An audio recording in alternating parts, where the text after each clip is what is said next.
رات کی خاموشی میں جب ہر زیرو سو چپکا ہوتا ہے، کچھ جگہیں جاگتی ہیں، ایسی جگہیں جہاں وقت راک جاتا ہے اور ماضی آج بھی سانس لیتا ہے۔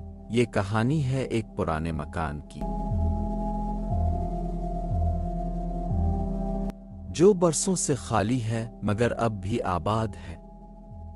کسی اور کے ساتھ ایک چھوٹے سے قصبے کے کنارے ایک مکان کھڑا تھا۔ سب کہتے تھے وہاں کچھ ٹھیک نہیں، مگر علی، جو نیا فوٹوگرافر تھا، ایسی جگہوں پر جانے کا شوقین تھا۔ اس نے فیصلہ کیا کہ وہ رات بھر وہاں شوٹنگ کرے گا تاکہ اربن ایکسپلوریشن کی اپنی ویڈیو مکمل کر سکے۔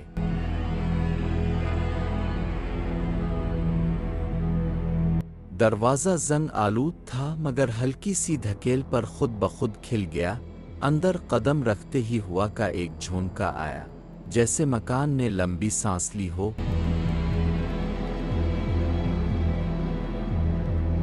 کمرے کی دیواروں پر پرانی تصویریں لگی تھیں، دھندلی مگر ان میں آنکھیں جیسے زندہ تھیں۔ کیمرہ آن ہوا اور اس کے ساتھ کچھ اور بھی جاگ گیا۔ پہلا منظر، ایک کمرہ جس میں ٹوٹی ہوئی جھولا کرسی خود بخود ہل رہی تھی۔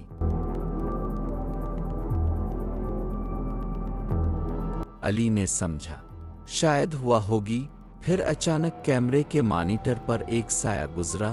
پیچھے پلٹ کر دیکھا، کوئی نہیں تھا۔ رات کے 12 بجے علی نے نیچے والے تہہ خانے میں جانے کا سوچا۔ دروازہ بند تھا مگر اندر سے ہلکی سی سرگوشی آ رہی تھی۔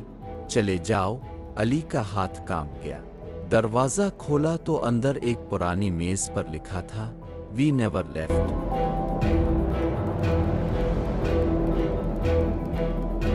کیمرہ جھٹکے سے گرا۔ علی نے پیچھے موڑ کر دیکھا، دیوار پر وہی تصویریں مگر اب ایک نئی تصویر بھی تھی، اسی کے چہرے کے ساتھ۔ اس نے بھاگنے کی کوشش کی مگر دروازہ بند تھا۔ آخری آواز جو کیمرے میں ریکارڈ ہوئی وہ اس کی چیخ نہیں تھی بلکہ کسی اور کی ہنسی تھی۔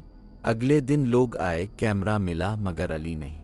پولیس نے فائل بند کر دی مگر انٹرنیٹ پر وہ ویڈیو آج بھی موجود ہے، اور ہر رات کوئی نیا شخص وہی غلطی دہراتا ہے۔ اگر تم بھی دیکھنے کی ہمت رکھتے ہو تو پرانا مکان کے درود۔